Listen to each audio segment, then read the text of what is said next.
Hello বন্ধুরা, আজকে একটা নতুন ব্লগ নিয়ে আমি চলে এসেছি। আশা করি প্রত্যেকে সবাই ভালো আছো। আজকে আমাদের বৃন্দাবনের প্রথম দিন।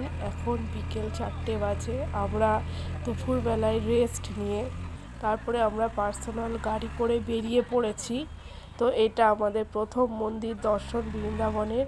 এটি ছিল চন্দ্রোদয় মন্দির, যেটি খুবই সুন্দর দেখতে। সবাই আমরা নেমে পড়েছি, এখন মন্দিরের উদ্দেশ্যে এগোচ্ছি। আর এত সুন্দর ফুল এগুলো ছোট ছোট সাইডে লাগানো ছিল। আর এই হচ্ছে সেই মন্দিরটা, প্রচুর বড় মন্দির, 4 তলার সমান।